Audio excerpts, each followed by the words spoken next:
বকুলের সাথে আজকে আমাকে কথা বলতেই হবে। তাতে যা খুশি হয়ে যাক, বকুলের সাথে কথা বলতেই হবে।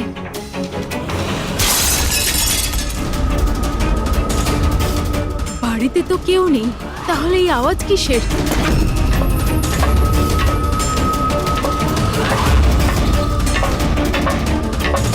কীর্তি, বকুল, কেউ কিছু বলছে না কেন? কীর্তি ভাই, কীর্তি,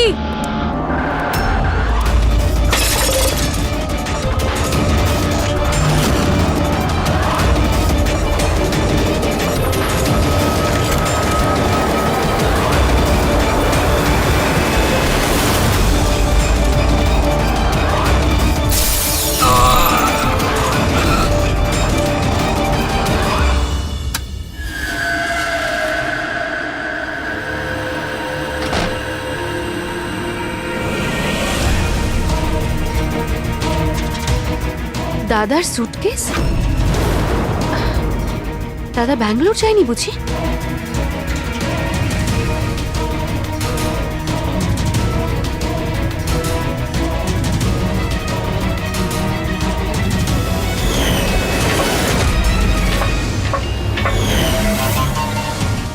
বৌদিও ফিরে চলে এসেছে।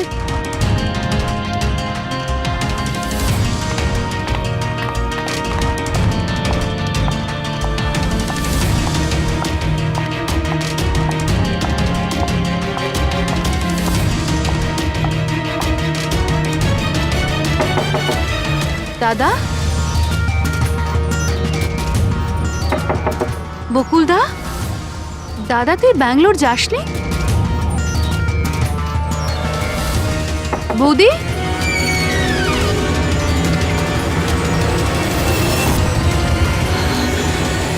দাদা! দেখো কীর্তি, এটা খুনের ব্যাপার, আরো একবার ভেবে নাও। তুমি যে কথাগুলো বলছো সেগুলো সত্যি?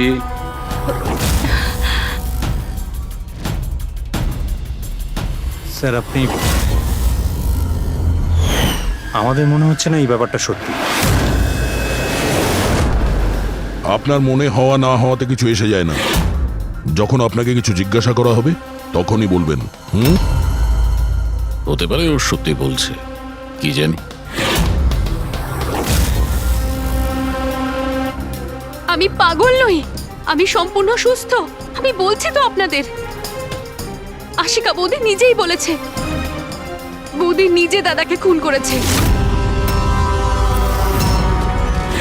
বৌদি, বৌদি, দাদা, আশিকা বৌদি, বৌদি, বৌদি, বৌদি, বৌদি, থ্যাংক গড বৌদি, বৌদি, বৌদি, এইসব হলো কি করে? কে করেছে এইসব? মরে গেছে বকুল, ঝামেলা শেষ, মেরে দিয়েছে, সব শেষ, মেরে দিয়েছি। শুধুমাত্র মেরে দিয়েছি বলেই প্রমাণ হয় না যে ওই বকুলকে মেরেছে। এটাও তো হতে পারে যে ও আরো কিছু বলতে চাইছিল। হ্যাঁ,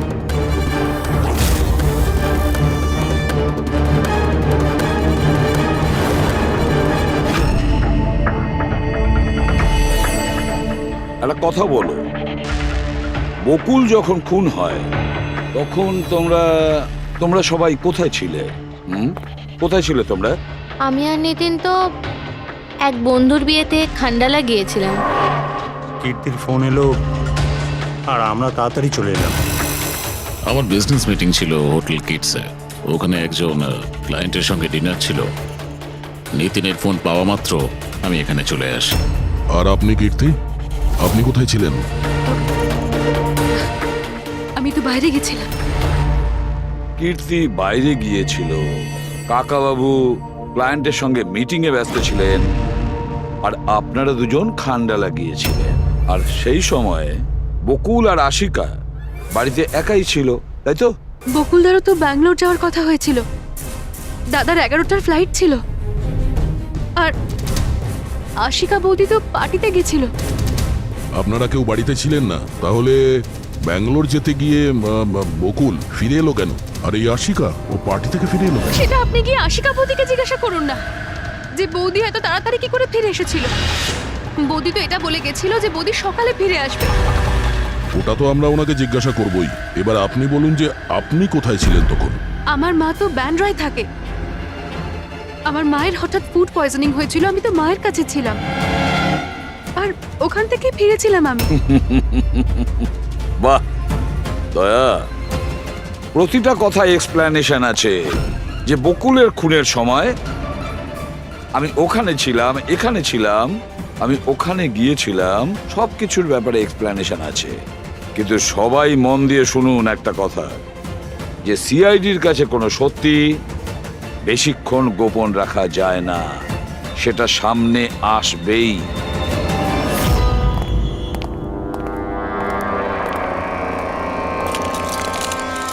হ্যাঁ অভিজিৎ, পুরো বডির মধ্যে কাঁচের টুকরো গেঁথে ছিল। আর হ্যাঁ স্যার, টেস্ট করেও দেখেছি স্যার, এখানে যে রক্তটা আছে সেটার কোথাও নেই স্যার। একটা কাজ করো, বাড়িটাকে খুব ভালো করে তল্লাশি করো, দেখো কিছু না কিছু প্রমাণ নিশ্চয়ই পাবে, তাই না?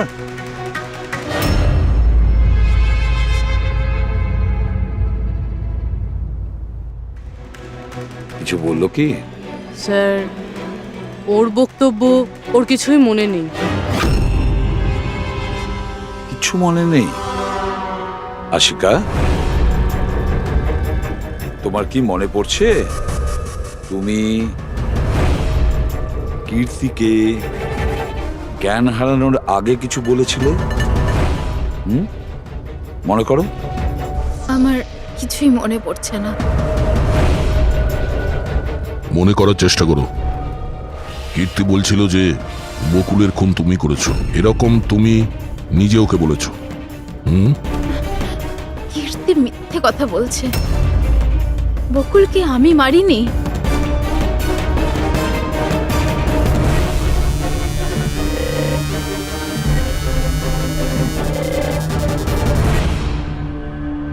স্যার, এ আবার স্মৃতিশক্তি চলে যাওয়ার অ্যাক্টিং করছে না তো? হতে পারে, কারণ বকুল এখানে রক্তাক্ত অবস্থায় পড়ে রয়েছে আর ওর মাথায় সামান্য একটু আঘাত, ব্যাস অজ্ঞান হলো কি করে? সেটাই তো, এর থেকে সত্যিটা বের করতে হবে। কি করে করবেন স্যার?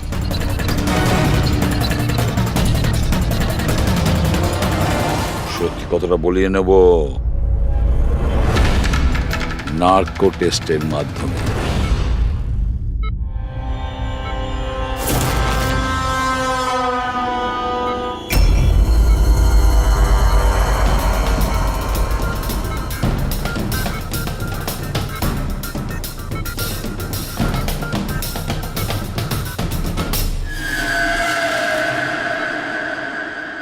আঠারোই এপ্রিল রাতে যখন পার্টি থেকে বাড়িতে ফেরেন, কি হয়েছিল?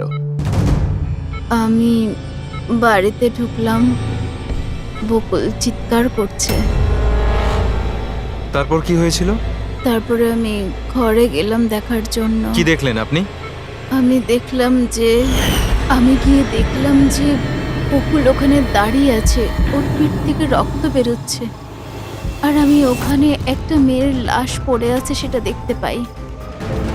আমি খুব রেগে গেছিলাম, আর আমি ওখানে পড়ে থাকা একটা কাঁচের টুকরোকে উঠিয়ে নিলাম।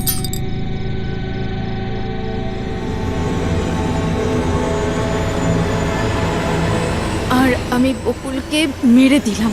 আর তখনই আমি আমার ঘাড়ে একটা প্রেশার অনুভব করলাম। তারপরে আমি বেহুশ হয়ে পড়ছিলাম। বেহুশ হওয়ার আগে আমি দরজার সামনে একজন মানুষকে দেখতে পাই। কেউ একজন অরেঞ্জ কালারের জ্যাকেট পরেছিল। পুরুষ ছিল না মহিলা? একটা লোক। আচ্ছা, তারপর ও কি করলো? ও আমার কাছে আসছিল, মনে হয় আমাকে মারতে চাইছিল। আচ্ছা আশিকা, তুমি ওখানে কোনো মহিলার লাশ দেখতে পেয়েছো? হ্যাঁ, দেখেছিলাম। মহিলার লাশ? ওখানে তো আমরা কোনো মহিলার লাশই পাইনি। স্যার আমরা তো বকুলের মার্ডারের তদন্ত করছি, এর মধ্যে আবার নতুন কেস এলো কোথা থেকে? কোন মহিলার লাশ? কে ছিল ওই মহিলা? আমি মনে করতে পারছি না, সবকিছু ধোঁয়া ধোঁয়া লাগছে। আচ্ছা, এ আমাদের বোকা বানাচ্ছে না তো? বুঝে উঠতে পারছি না এ কোন মহিলার কথা বলছে, কোন মহিলার কথা বলতে চাইছে। আশিকা, তুমি বকুলকে কেন মেরেছো? কেন মেরেছো বকুলকে? ঠিকই হয়েছে যে ও মরে গেছে। তাছাড়াও যদি বেঁচে থাকতো তাহলে আমাকে রাস্তায় ভিক্ষে করতে হতো। কেন? ঘাড় ধাক্কা খেতে কেন? চরিত্রহীন প্রমাণ করতে চাইছিল, ডিভোর্স চাইছিল আমার থেকে। আচ্ছা, ওই মৃত মহিলা উনি কে ছিলেন? আমি আপনাদেরকে বললাম তো, মনে করতে পারছি না। দেখো আশিকা, আমরা ওখানে কোনো মহিলা লাশ খুঁজে পাইনি, তাহলে সেই লাশটা গেল কোথায়? আমার যখন জ্ঞান ফিরছিল তখন ওই লাশও ওখানে ছিল। আর ওই যে ফ্লোরেসেন্ট অরেঞ্জ কালারের জ্যাকেট পরা লোকটা? ওটা খুবই অস্পষ্ট আমার কাছে, ওই দরজাতেই দাঁড়িয়েছিল। হতে পারে আমার জ্ঞান হারানোর অপেক্ষায় ছিল।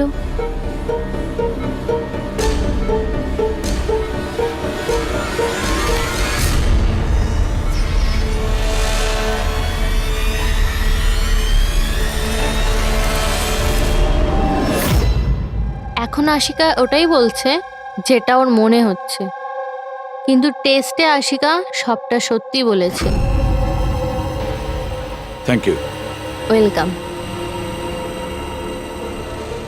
স্যার, ও যদি নার্কো টেস্টে ঠিক বলে তাহলে তো আমাদের ওই মরা মহিলাটা সম্পর্কে জানতে হবে। মনে হচ্ছে ক্রাইম সিনে দ্বিতীয়বার যেতে হবে, ভালো করে আবার চেক করব। কোনো না কোনো প্রমাণ তো নিশ্চয়ই আমরা পাবো। স্যার এই মেশিন কি কিছু স্পেশাল? এই মেশিনটা যে কোনো ছোট কোনো প্রমাণ খুঁজতে সক্ষম, যেরকম মাইক্রোবস, যেটা সাধারণত ধোঁয়াতে মিশে যায়। আর এই যে মেশিনটা না, একটা ঘরের মধ্যে একদম ক্ষুদ্র থেকে ক্ষুদ্রতর ডাস্ট পার্টিকলস, সেগুলো দিয়ে ওই জ্যাকেট পরা লোকটা সম্পর্কে আমাদের জানিয়ে দেবে যে এই ঘরের মধ্যে ছিল। খুব ভালো।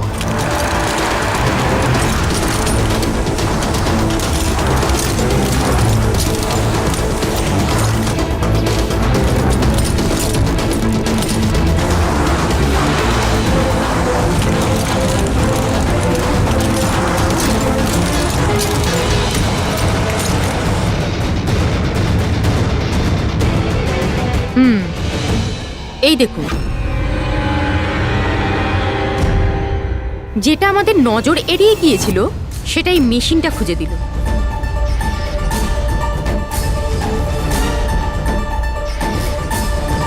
এটা তো মনে হচ্ছে কারণ নয়। তাও আবার নেল পেন্ট লাগানো, ডেফিনেটলি কোনো মহিলারই। কিন্তু স্যার এখানে কিভাবে? হয়তো দৌড়োদৌড়ি, হাতাহাতিতে কোনো জিনিসের সঙ্গে ধাক্কা লাগে আর নখটা পড়ে যায়। বাড়ির সবাইকে চেক করো তো, ওদের কারণ হয়তো।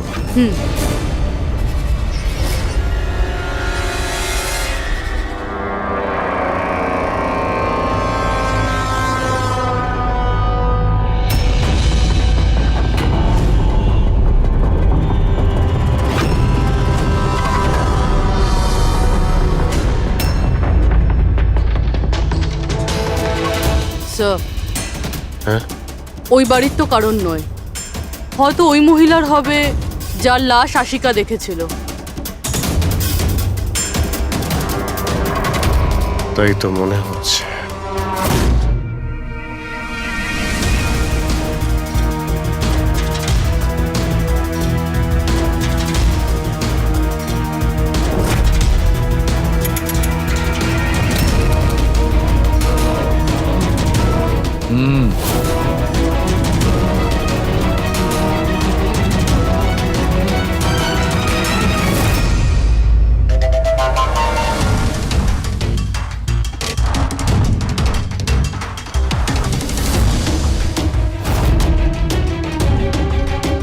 এই ব্যাপার সরকার। রাইট কি জানতে পেরেছো এই নখ থেকে? এটা কার? স্যার, এই নখটা ডিএনএ কোনো ফ্যামিলি মেম্বারের সঙ্গে ম্যাচ করে। কিন্তু একটা কথা জানা গেছে বস, এই নোকটা যারই হোক না কেন, ও একজন মহিলা আর তার বয়স 20 থেকে 25 বছর। 20 থেকে 25 বছরের মহিলা? আর একটা কথা, হ্যাঁ,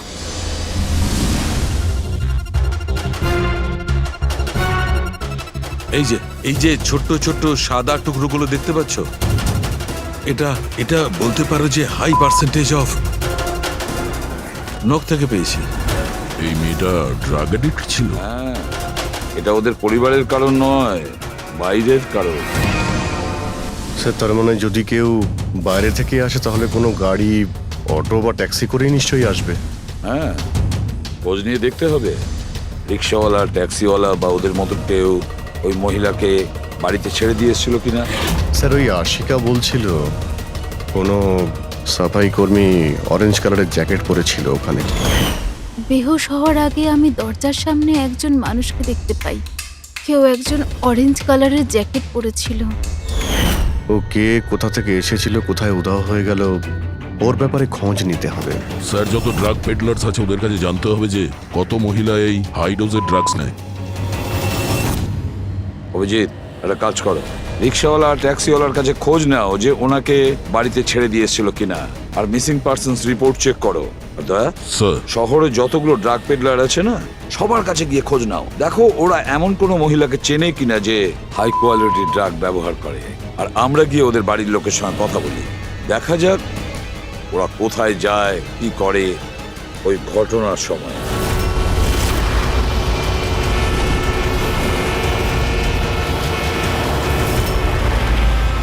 তোমাদের অ্যাসোসিয়েশন থেকে জানতে পেরেছি যে 10 তারিখ মানে পরশু রাতে তুমি শান্তিনিবাস বাংলোতে কোনো মেয়েকে ড্রপ করেছিলে। হ্যাঁ স্যার, ছেড়েছিলাম। তখন টাইম কত ছিল মনে আছে স্যার, তোমার? প্রায় 1টা নাগাদ ওই বাংলোতেই। স্যার, ও নেশার ঘরে ছিল আর বারবার ওর স্বামীকে গালি দিচ্ছিল। আচ্ছা, হ্যাঁ স্যার।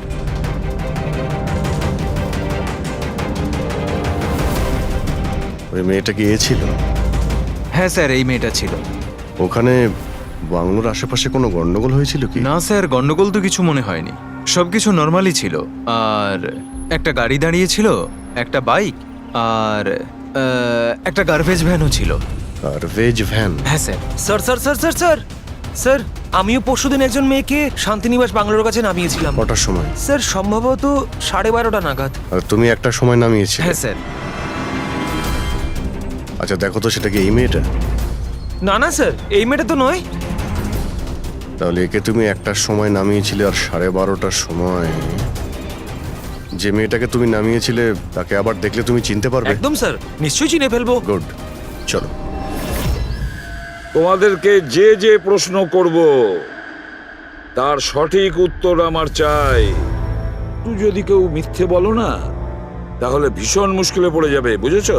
স্যার, মিথ্যে কথা বলে কেন নিজেদেরকে বিপদে ফেলবো? হ্যাঁ, তাহলে বলো, যেদিন বকুল খুন হয়েছিল সেদিন কি চেতন তোমার হোটেলে ছিল? হ্যাঁ স্যার, উনি হোটেলেই ছিলেন আর উনি সব সময় ক্লায়েন্টের সাথেই ছিলেন। উনি ক্লায়েন্টের সাথে ডিনারও করেছেন। আচ্ছা, ঠিক আছে, তোমাদের ক্লায়েন্টদের ডিটেলস চাই আমার, আর সেদিনের সিসিটিভি ফুটেজও। শিনা, কীর্তির মায়ের ফুড পয়জনিং কেন হয়েছিল? খাবারে কি মিশিয়েছিলে? আমি কিচ্ছু মেশাইনি, আন্টি তো বাইরে গেছিলেন।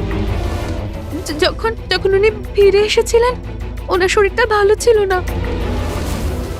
স্যার, নিতিন আর সিয়া দুজনে সারাদিন বিয়েতেই ছিল।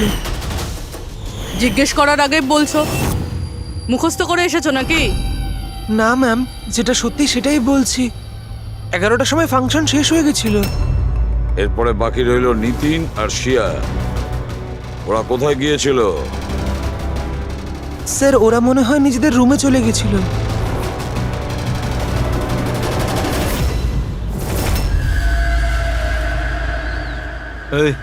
এই মাল কোথায় পাওয়া যাবে?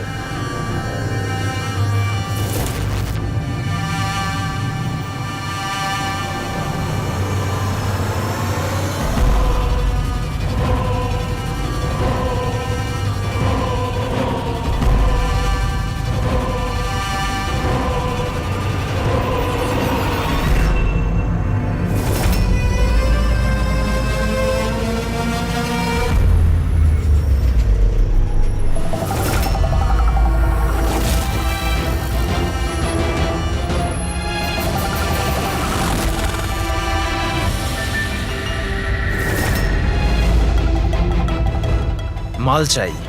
পেয়ে যাবি। কতটা চাই? আর পেমেন্ট কিভাবে করবি? পেমেন্ট মাল ব্যবহার করার পরে। মাল ব্যবহার করার পর দেখ, পালানোর ব্যাপারে না চিন্তাও করিস না। আমার কাছে সমস্ত ক্লায়েন্টের ঠিকুজি কুষ্টি আছে, আর ওই কুষ্টিতে লেখা আছে আমার ক্লায়েন্ট ওভারডোজে মরবে, নয়তো আমার বন্দুকের গুলিতে। কিন্তু তোর কুষ্টিতে লেখা আছে জেল যাওয়া। ওই সব মহিলার ফোন নাম্বার আমার চাই, যাদের তোমরা ড্রাগ সাপ্লাই করো। তাড়াতাড়ি দাও।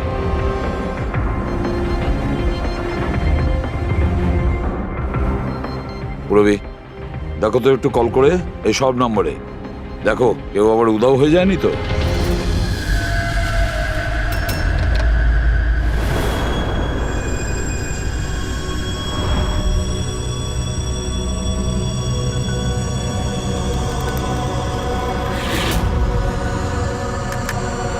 হ্যালো। আচ্ছা, আমি সোনারিকার সাথে কথা বলতে পারি?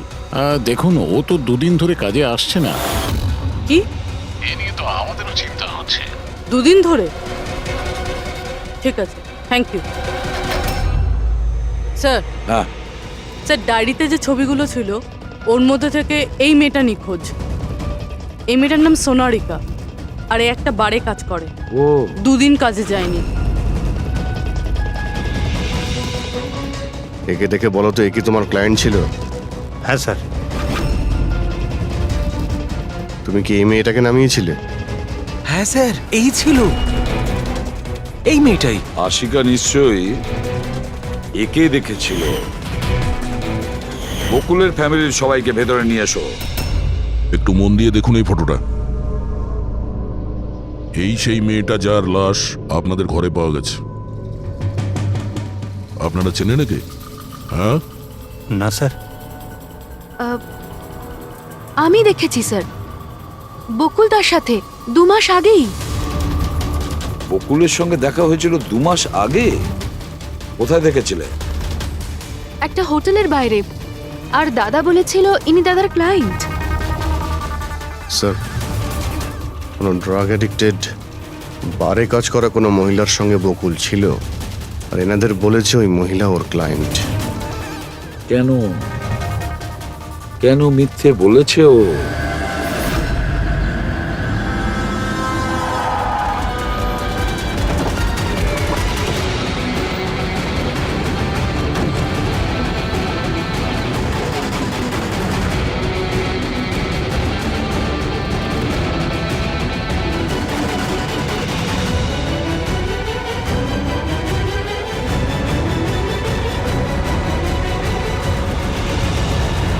আচ্ছা, সোনারিকা এখানেই কাজ করতো না? আগে হ্যাঁ, এখানেই কাজ করতো।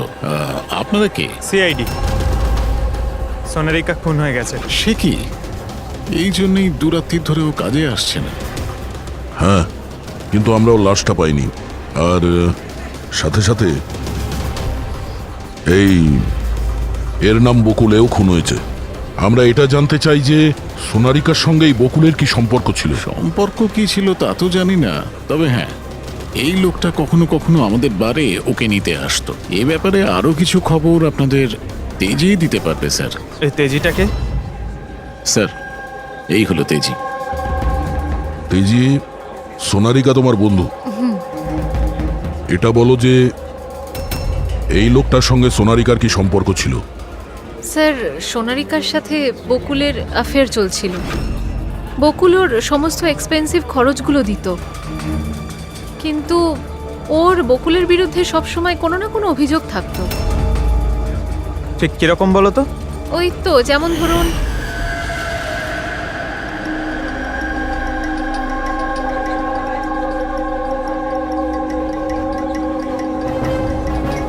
সোনারিকা কি হয়েছে? আমি বকুলের সাথে এই সম্পর্কটা আর কন্টিনিউ করতে পারবো কিন্তু না। কেন, কি হয়েছে? না এই সম্পর্কটা রেখে আমি কোনো টাকা পয়সা পাচ্ছি না, ওই বকুল নিজের বউকে ডিভোর্স দিচ্ছে। কিছু একটা করতেই হবে। কি করবি তুই? ব্ল্যাকমেল। কি? আমি ওকে ব্ল্যাকমেল করব যে আমাকে এই নাটকটা করতে বাধ্য করেছে।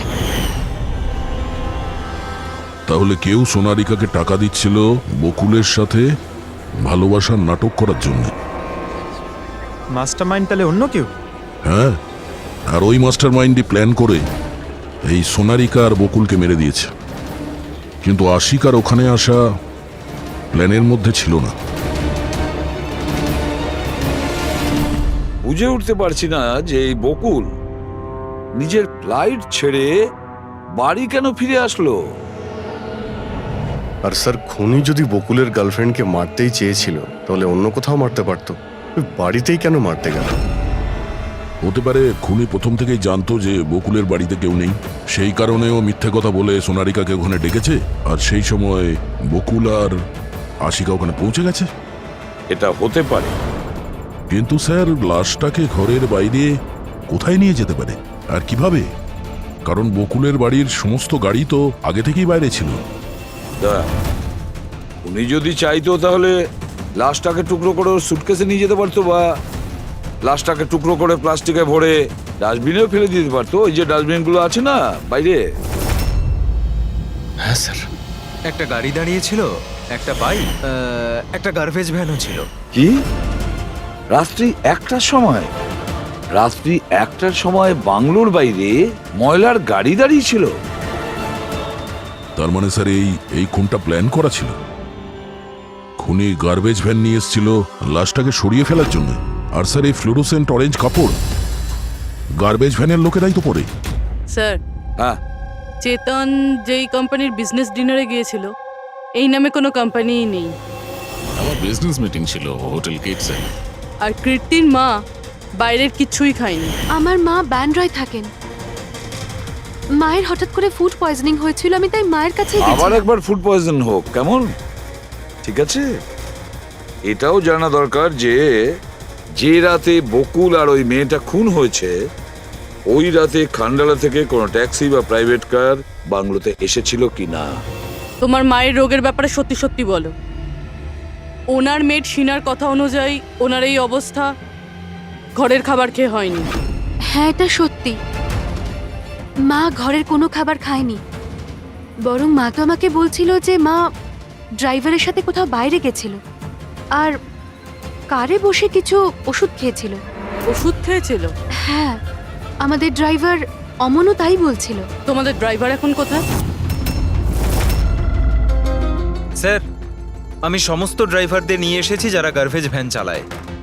আমরা একটা গার্বেজ ভ্যানের সন্ধান পেয়েছি যেটা মাঝরাতে রাস্তার মাঝখানে দাঁড়িয়েছিল, যাতে লাশ বয়ে নিয়ে যাওয়া হয়েছিল। ভ্যানের ব্যাপারে জানতে পেরে গিয়েছি। সার্ভেলেন্স ক্যামেরাতে আমরা সেটা পরিষ্কার দেখতে পেয়েছি। কেন?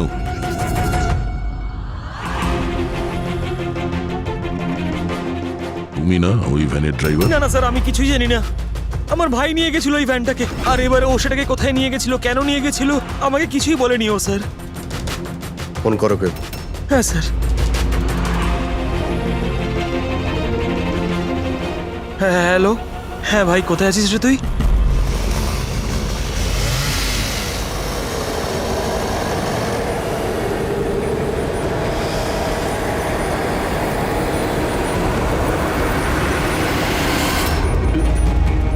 কি ভাই, কেমন আছেন?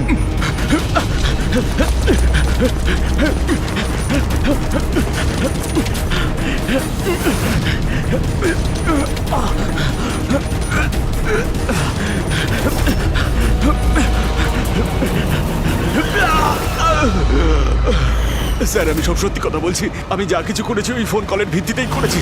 বকুল স্যারের বাংলো থেকে কল করেছি। কে ফোন করেছিল বকুলের বাংলো থেকে? আমি তো তাকে কখনো দেখিনি, শুধু গলার স্বর শুনেছিলাম।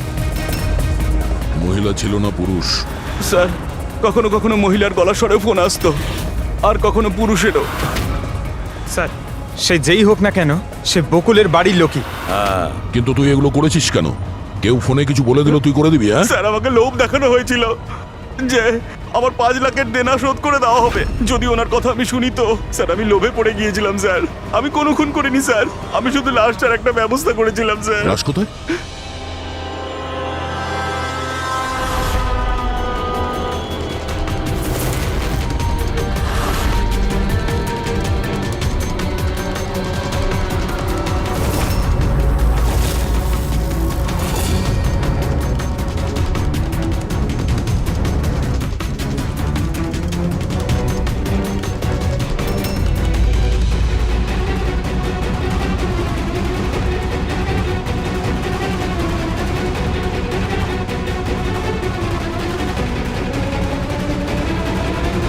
না, এই মেয়েটার গলা টেপা হয়েছে আর তাতেই ওর মৃত্যু হয়েছে।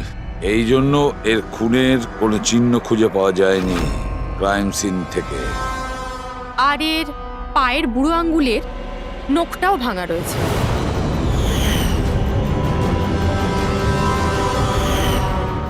আর ডক্টর এগুলো কি, এই যে হলুদ হলুদ দাগ? এটাই তো এই কেসের সবচেয়ে বড় সূত্র। চলুন সবাই দাঁড়িয়ে যান। দাঁড়ান। আর কত জিজ্ঞাসাবাদ করবেন আপনারা? সবই তো বলে দিয়েছি আমরা। এবার আর কোনো জিজ্ঞাসাবাদ করব না। হ্যাঁ, আপনাদের প্রত্যেকের নার্কো টেস্ট হবে।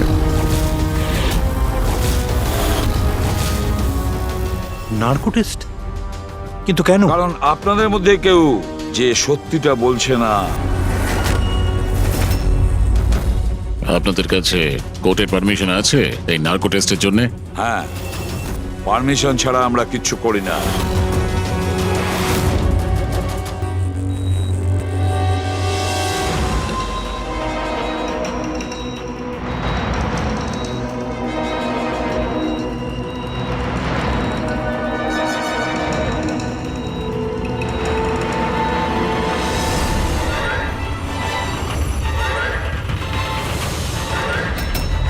ঘুম আসছে?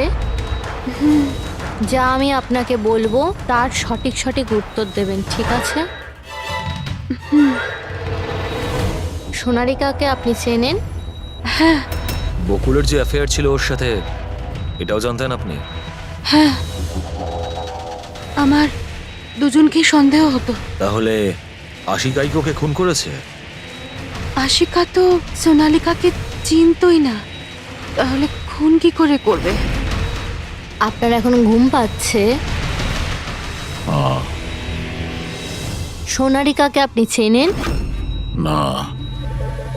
বকুলের সাথে সোনারিকার অ্যাফেয়ার আছে, এটা কি আপনি জানেন? না।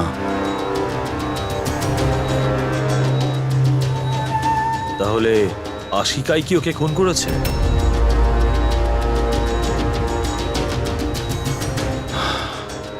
আশিকা সোনালীকে চিনত, আর এই আশিকাই বকুল আর সোনালীকে খুন করেছিল। ও নিজেই এই খুনের ষড়যন্ত্রটা রচনা করেছিল। আশিকা চালচলন কিছুদিন ধরেই খুব অদ্ভুত লাগছিল। এই কথাটা আমি বকুলকে বলেছিলাম। কি হয়েছে স্যার? কিছুই হয়নি নিতিন, শুধু এটাই বলার ছিল টুথ সিরাম অ্যাপ্লাই করলে মানুষ শুধু এটুকুই উত্তর দেয় যতটুকু তাকে প্রশ্ন করা হয়, এর থেকে বেশি কিছু বলে না। ব্যাপারটা হলো মানুষের ব্রেন নিজের মেমোরি শেয়ার করে, কিন্তু ওপিনিয়ন দেয় না, যেটা তুমি দিয়েছো। এখন সব কথাগুলো সত্যি সত্যি বলে দে, নাহলে তোকে আসল সিরামটা দিতে হবে। আসল সত্যিটা মানে আমরা যে ইনজেকশনটা দিয়েছিলাম ওটা আসল ট্রুথ সিরাম ছিল না, ওটা গ্লুকোজ ইনজেকশন ছিল। হোয়াট? তোমাকে আমরা আগেই সন্দেহ করেছিলাম, কিন্তু চেয়েছিলাম সব সত্যিটা তুমি নিজের মুখেই স্বীকার করো। নিতিন, সবকিছু তুমি খুব চতুর ভাবে দিয়েছো, কিন্তু মেয়েটার গলায় যে হলুদ রং লেগেছিল না, সেটাই তোমাকে ধরিয়ে দিয়েছে। সেই হলুদ যেটা বিয়ের সময় তোমার হাতে লেগেছিল। এই যে হলুদ রঙের পার্টিকেলস গুলো দেখতে পাচ্ছ, এইগুলো আসলে হলুদ, আর এই হলুদের সঙ্গে আটা আর তেল মেশানো হয়েছিল। আটা, তেল আর হলুদ। মুখে কোনো হলুদ নেই, শুধু এইখানে, এই গলার কাছে। কোথা থেকে আসতে পারে এই হলুদ? স্যার, শিয়া বলছিল যে ওরা খান্ডালা গেছিল বিয়ের জন্য, আর ওখানে গায়ে হলুদের অনুষ্ঠানে যুক্ত হয়েছিল ওরা। বকুল 500 কোটির রাজত্ব চালাতো, সেই রাজত্ব যেটা আমি তৈরি করেছিলাম, কিন্তু ও আমাকেই ওই রাজত্ব থেকে বার করে দেওয়ার চেষ্টায় ছিল। ওর সঙ্গে তুমি কথা বলতে, ওকে বোঝাতে। কথা বলার অনেক চেষ্টা করেছিলাম স্যার, অনেকবার চেষ্টা করেছিলাম, কিন্তু ও শুনতো তবে না। ভাই ছিল আমারও, আমি কখনো মারতে চাইনি ওকে। কিন্তু পুরো রাজত্বটা নিজের নামে করতে চাইছিল। সেজন্য আমি একটা প্ল্যান করলাম। কি প্ল্যান করেছিলে? বকুল আর আশিকার প্রায় প্রতিদিনই ঝগড়াঝাটি হতো। ও আশিকাকে ছেড়ে দিতে চাইছিল। আমি সোনালীকে টাকার লোভ দেখালাম আর ওকে বললাম যে বকুলের সাথে মিথ্যে ভালোবাসার নাটক করে যাক। আর একদিন সময় হলে ওকে বিয়েও করে নিক। আসলে আমি এই সোনালীর মাধ্যমেই আমার হারানো রাজত্ব ফিরে পেতে চাইছিলাম। কিন্তু ওকে কেন মেরে দিলে? ও তো তোমার সঙ্গই দিচ্ছিল। সেটা প্রথমে স্যার, কিন্তু পরেও আমাকে ব্ল্যাকমেইল করা শুরু করলো। আর সেই জন্যই তুমি মেয়েটিকে কায়দা করে বাড়িতে ডেকে নিয়েছো। হ্যাঁ স্যার, সেই রাতে আমি এমন সিচুয়েশন ক্রিয়েট করলাম যাতে কি সমস্ত লোক বাড়ির বাইরে থাকে। আমিও ওয়াইফকে নিয়ে খান্ডালা চলে গেলাম। আর যেই আমার ওয়াইফ ওষুধ খেয়ে শুয়ে পড়লো, আমি সঙ্গে সঙ্গে ট্যাক্সি নিয়ে এখানে চলে এলাম আর আমনকেও ডেকে নিলাম। সোনালীর ঘরে পৌঁছতেই দেখো সোনালী, আমার কথাটা বোঝার চেষ্টা করো। যদি এই মাঝপথে তুমি আমার সঙ্গটা ছেড়ে দাও তো আমার পুরো প্ল্যানটা বানচাল হয়ে যাবে। হয়ে যাক তোমার সব প্ল্যান বানচাল, আমার কিচ্ছু যায় আসে না তাতে। আর এমনিতেও ওই বকুলের প্রতি আমার কোনো ইন্টারেস্ট নেই। আমি ওকে ভালোবাসি না আর ওকে বিয়েও করতে চাই না।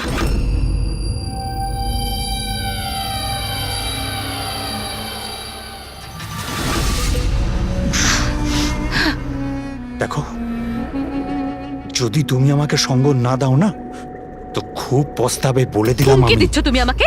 হুমকি দিচ্ছ? হ্যাঁ, এমনটাই ভেবে নাও।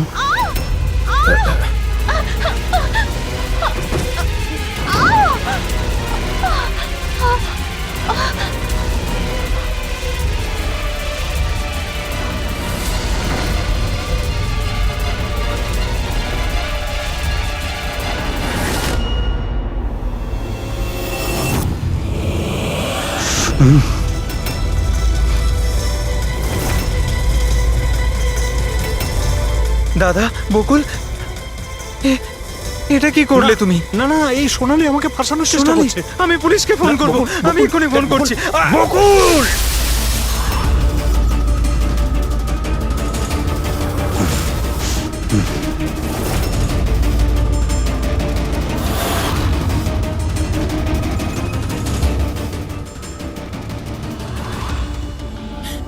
বকুল!